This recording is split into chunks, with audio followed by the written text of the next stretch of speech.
I joined the Union, as I recall, August 8th, 1955. I was 15 years old. I was in high school. And a friend of my mother's, once she found out that my brother and I had a garage band and we were going to go out and try to be musicians, she was a hairdresser. She called us over to her beauty salon and had Grady Jones, who was the secretary of 168, to meet us there. And we had a little group, like I call it, a garage band. We were all at Lincoln High School, and we started this band called the Night Flights. And we were out trying to get gigs. And she said, if you're going to be a musician, you need to be in the Union. Oh, and she was just a very civic-minded person, and she just felt like if you're going to call yourself a professional, you need to be in a professional organization. And they had two officers that I recall. Grady Jones was the secretary, and Willie Jacks was the president. I don't know of any other officers. And Grady Jones was the person who went around checking everybody's union card and so forth and so forth. And Willie Jacks he was a saxophone player, and well, actually Grady played baritone saxophone, Willie Jacks played alto, and they were still playing a few gigs too. And so they ran the local for the 10 years that I was in 168, just those two guys. And from 55 to 65, Local 168 would have what they called a musician's ball. It was at the Empire Room over on Hall and Ross, over right there in that area. And all of the black musicians were invited to play at the musician's ball. It was a pretty big hall where they used to bring in Little Richard and B.B. King. All these people used to play there. It was a big hall. And they would charge the public a cover charge, and all of that money would go to the union. That was how the union operated, was on the money they raised from the musician's ball and whatever members joined and paid the $15 dues. And if you played for that ball for free, then you'd get your union card for the next year. We had a gig that we did for the Cotton Bowl game, 1st of January every year, because it's the Cotton Bowl. All the union members in that local, we would play. They would put bales of cotton. They would make bandstands out of bales of cotton.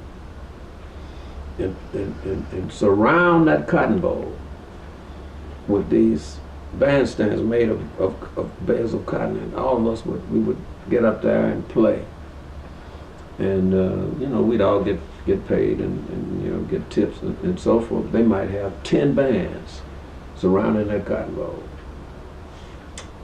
and that was one of the good gigs in those days. But this was one of our good gigs, and it was all arranged, through Local 168. That's how you got the gigs.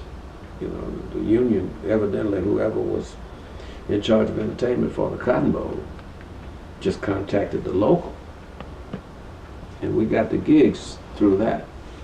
And just about every black band, in town was playing that day, and we played right before the Cotton Bowl game as people were coming in. They'd stand around, listen to music, and then by the time the game started, the gig would be over. They'd go into their seats and we'd go.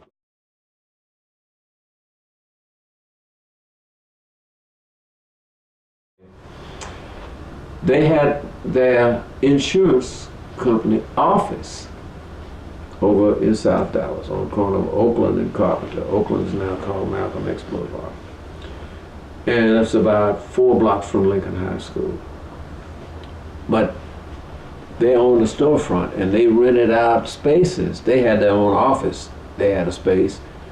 And they built this building and they rented out spaces for barbershop, beauty salon, and whatever. And then they had this auditorium that would seat 300 people as a part of this storefront. And it had a parking lot in the back. And a promoter by the name of Tony Davis and his partner Billy Burke started what they call the cool jazz session at the Woodman Auditorium. This was 1957. We played in this auditorium usually from about 3 o'clock on a Sunday afternoon until about, I think we played from 3 to 7. And like I said, all the best musicians, all the best black musicians, and quite a few guys used to come, you know, white guys would come from the University of North Texas and sit in with us. And so they were welcome to come and sit in. And the camaraderie was great. You know, I've just never known a problem in Dallas between white and black musicians. Right. You know, because the music was the common language. You know, and all the guy wants to know is, can he play? If he can play, well, you know, he's all right. And so that's how we got to know a lot of these guys from University of North Texas. In fact, we used to play some arrangements that some of the guys at UNT had written. And so that every Sunday jazz session, it went on from 1957 to 1972.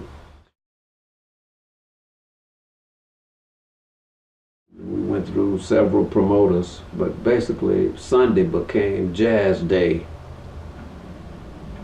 in that part of Dallas, because every Sunday that was a jazz session, and we all cut our teeth there, so to speak. You know, it's really where I learned to play jazz, because prior to that I'd just been a blues player.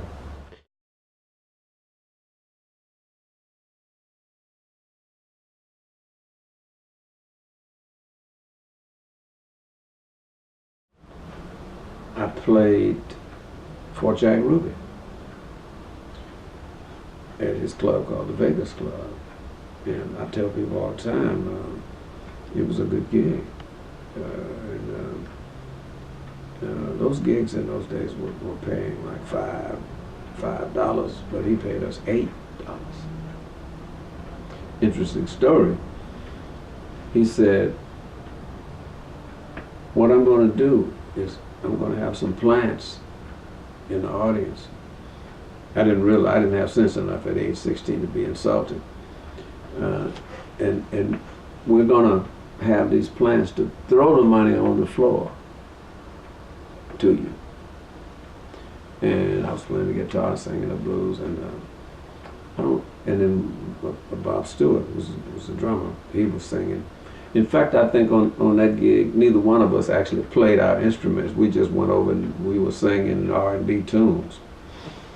And so he had people throw the money, and by doing that, we got the $5 that he was paying everybody, and we would usually make an extra $3 or $4 in tips. So I didn't mind, because we were making more money. And I was a senior in high school, so, you know, I had a paper route, and that money really came in handy. And then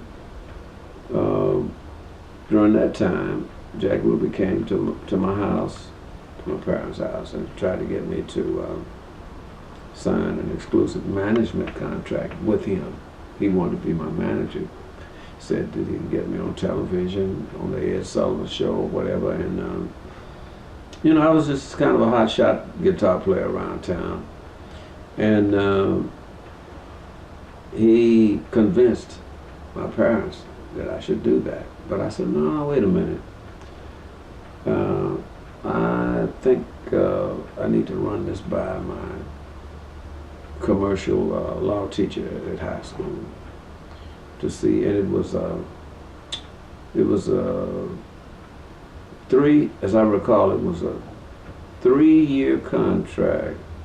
No, it was a 4-year contract, I think, with 3 one-year options, which meant that at the time he assassinated Lee Harvey Oswald, I would have been under contract to Jack Ruby.